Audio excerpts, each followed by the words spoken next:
Okay, greetings, dear Virgo. This one is for you. That's you there, Virgo. This is Tarot Lumination with your love and relationship report for March 2018.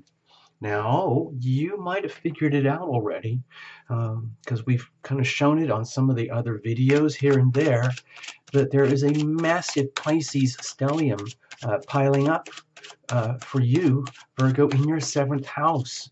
That's marriage.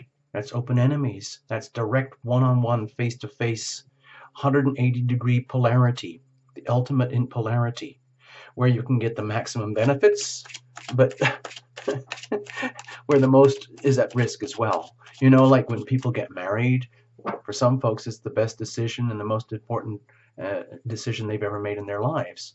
If it's a good decision with the right mate, then it can be the most important aspect of your life. Of course, some people make mistakes, and we learn as we go along, and you discover that the marriage is one of the worst things that could have ever happened to you. And that's just typical energy of what happens in a polarity, especially when it's expressed through a relationship. So let me just show you the doodle quickly while we're here. So this is the massive stellium of Pisces that we were just talking about. Look at this, from February 25th all the way to March 4th, and then still drifting on a little bit all the way to the end of March, where you have the Pisces new moon. So it's a big build-up of Pisces energy. They're starting up early. Sun, Neptune, Mercury, Venus, Chiron, all piling up here in Pisces. It's culminating towards the end of March. Let's just do it this way. Let's pretend this is a solar chart for you, Pisces, or if it's your moon, or Virgo, if it's your moon or your rising, whatever, however you want to look at it. Let's say Pisces energy, Virgo energy is over here, then this would be the Pisces big stellium piling up in your 7th house, marriage, open enemies. Okay, so I'm just letting you know this is a big deal for you guys. So you might be feeling a lot of pressure in this part of your life right now, significant one-on-one relationships. Especially if you're already, let's say, hitched up, or even if you're not. You know, with this reading here, we allow for the laws of attraction. So some people interpret these as a singles reading, allowing that when they radiate energy as an individual, they are attracting energy from others accordingly. So let's just allow for that if you want to. We'll do the usual routine, watch for your sun, moon, and rising, and reinterpret however you want to suit yourself. And do the cross-watching for your significant others. That helps too. So I've been told. Cards were well shuffled in advance. No jumpers, no flyers, no oracles, no reversals. Sorry, there's just not enough time on this channel. Maybe another day. We'll see. Anyway, just take it for granted that Tarot Lumination angels are here with you, and let's just say that you've brought your angels here with you to watch this and enjoy this, okay? We're going to make the best of it. Who knows what's going to come out here, okay? I do what I can for you, Virgos, okay? And let's just see, okay? So this would be your love energy that you're radiating right now at this time period. Of course, it's going to be in flux in these readings for a lot of people, but, you know, let's just say it's a general vibe. Then this would be the energy of a significant other, a chosen relationship, typically. And then we're going to look deep inside of you over here, deep inside of the other over here, and then to the core of the relationship itself over here, and the momentum. So you can already see the crucible shape here. I call this a crucible spread.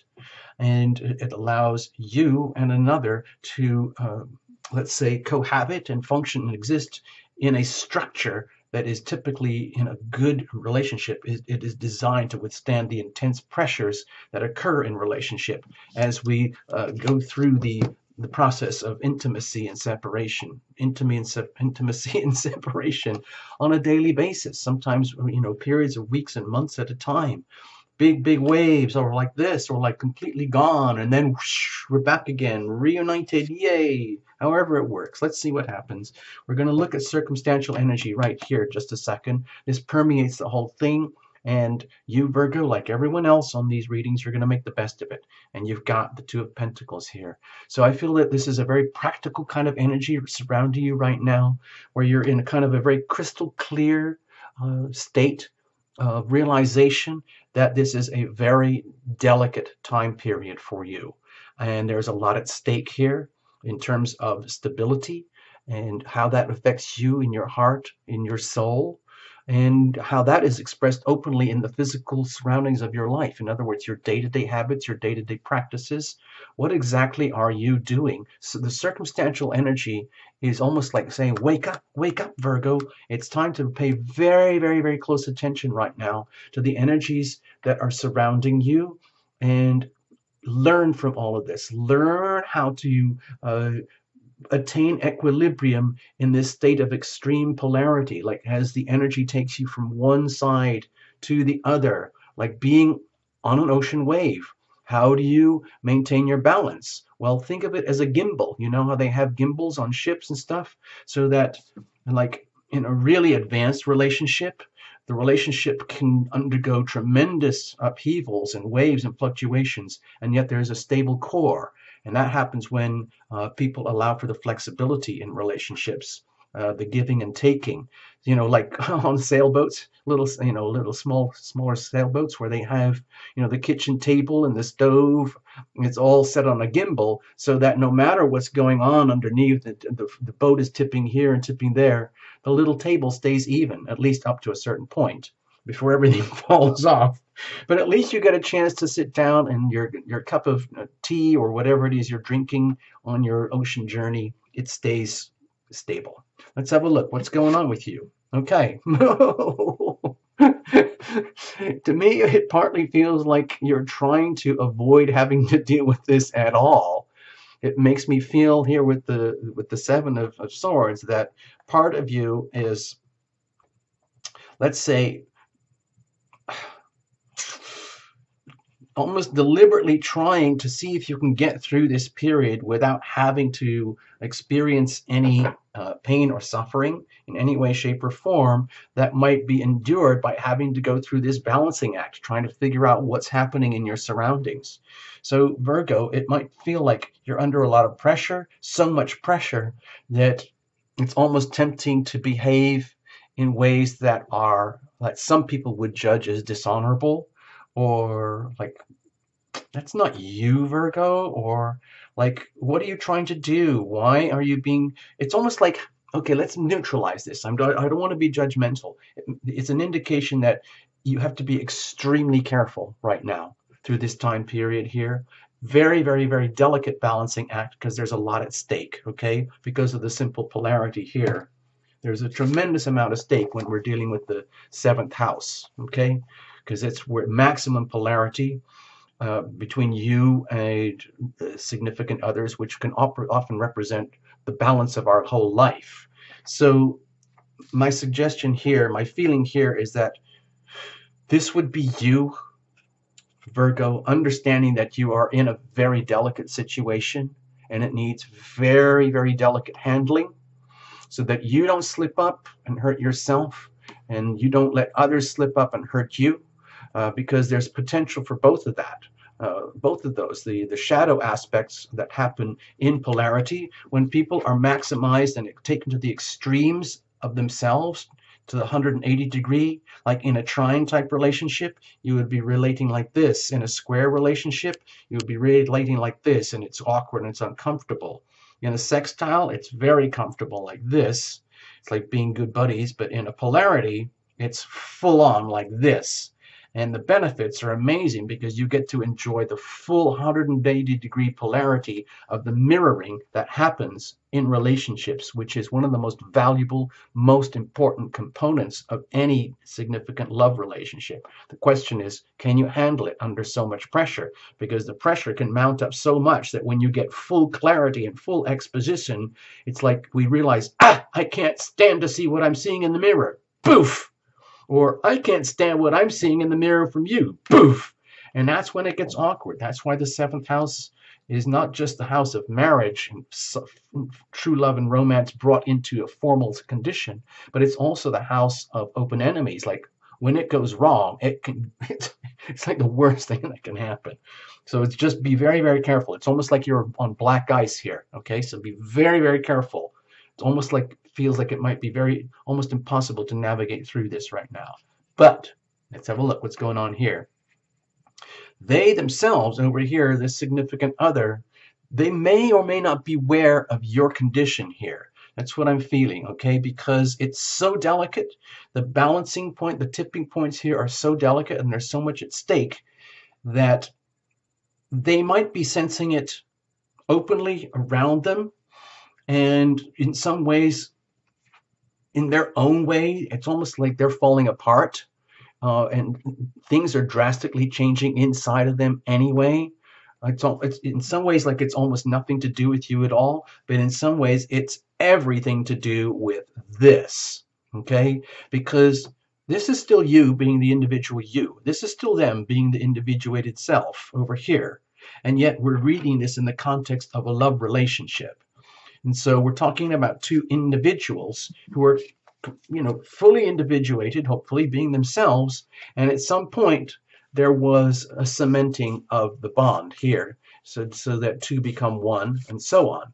But when we're dealing with the polarity, where we're taking this to this, and then to the max, where it's like this, that can put extreme pressure on a relationship. Okay, that's what's happening right now, and especially since this stellium is very, very, very attuned into the Sun, Neptune, Chiron dynamic, which is very much about healing. So it could happen that a lot of stuff that needs healing will be exposed here, and that's where it could get uncomfortable. So everything that was lovey-dovey at one point could feel very uncomfortable to the point where it's profoundly transformational. And they are going through deep transformational changes in themselves because of this, but they might not even be aware of it. So they could be extremely uncomfortable and not be aware of it. That happens. Let's have a look. Let's go deeper, deeper into you, okay? Okay, so part of me feels here like you're very aware that you're dealing with things that have the characteristics of a soulmate relationship here, but you're also aware that things are going through profound change because their big transformational changes, whatever is happening with them, is going to have a 180-degree impact on you directly, which might be the cause of whatever pressure you might be feeling here. So when Chiron is triggered, especially towards the end of March, when the sun is going to be aligned with the moon, very close to the end of the degrees of Neptune over here, Chiron is really going to be lit up. And it's almost like everything that can go wrong goes wrong. I don't want to doom the situation here, but it's almost like it's very, very important to discover what is not working here. And with realization that it's a soulmate connection, I feel it almost gives you, Virgo, immunity. No matter how delicate this is, no matter how transformational it is for the other party, because there's a deep soulmate thing here, and love is the core ingredient here. It's almost like it doesn't matter how painful or traumatic or transformational it is for the other party, no matter how treacherous and difficult and awkward to navigate it is for you. Deep in your soul, you know that this is an experience that has to be experienced. You have to live in this and through this in order to honor your soulmate connection with the significant other and to honor your soulmate relationship with yourself simultaneously. Okay, so let's have a look at inside of them. Okay, my feeling here is that in some ways they're kind of lost to the point where they don't really know what's going on and they don't even know how to handle the situation.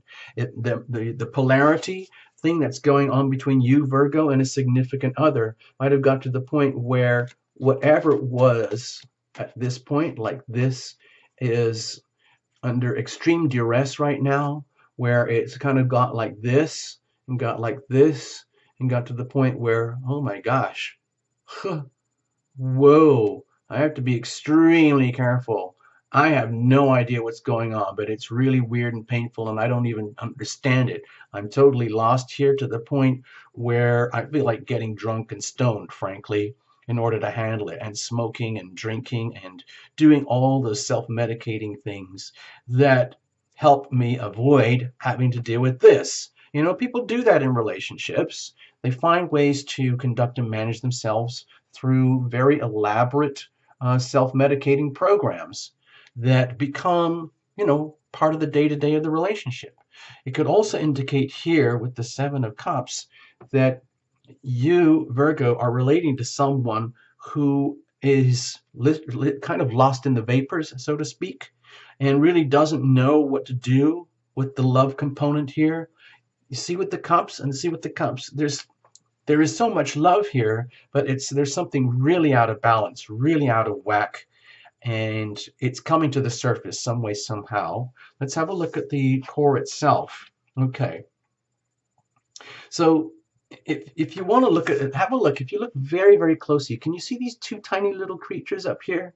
These are actually human beings, and I see them as deeply loving souls who understand at the very deepest soul level that a lot of healing can occur in the context of a soulmate relationship, especially right now because the Virgo Pisces axis is really lit up.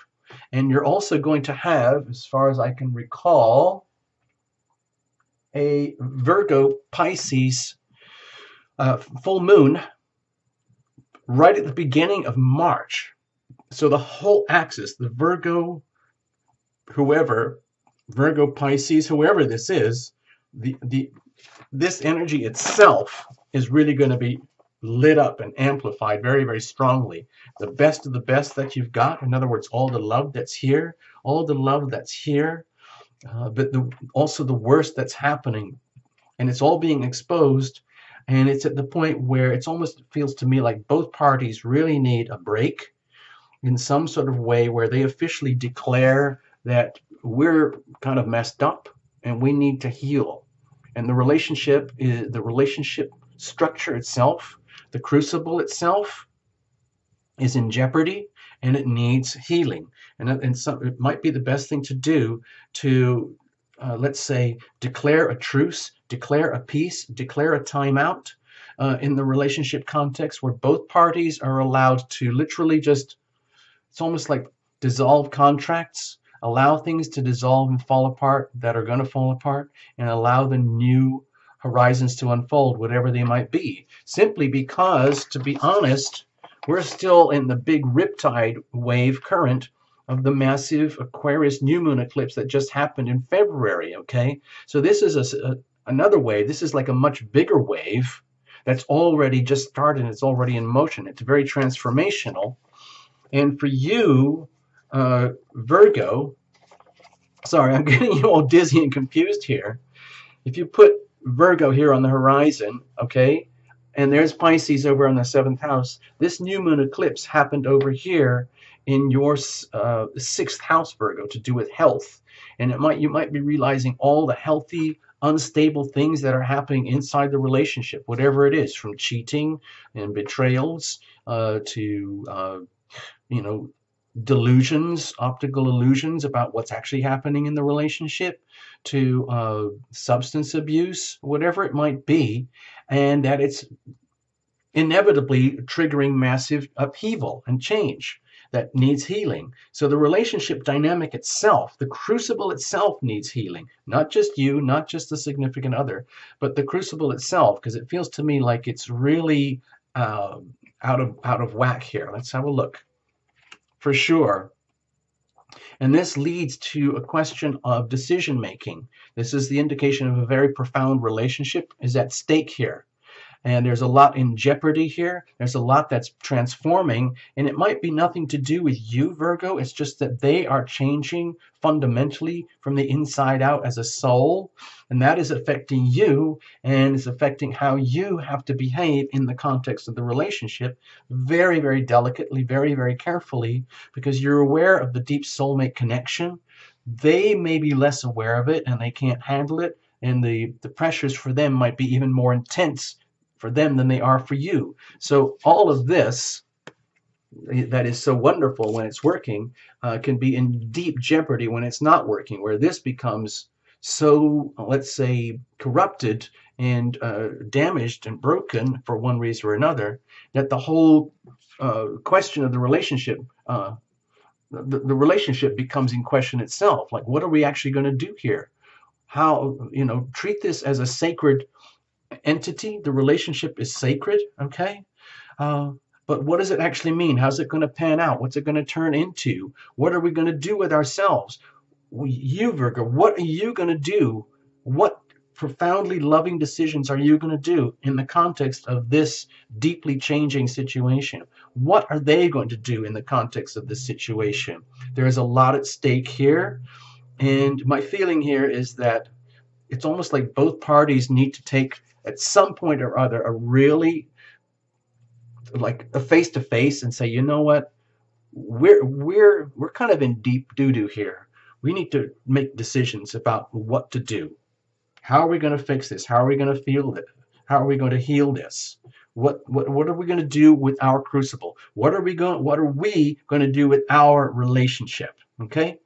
Let's just leave it at that. I don't want to scare you. There's a lot at stake here. I'm just going to show you this, leave it over here in the corner for fun so that you have it as a reference. All the best. Do your cross-watching, sun, moon, rising, and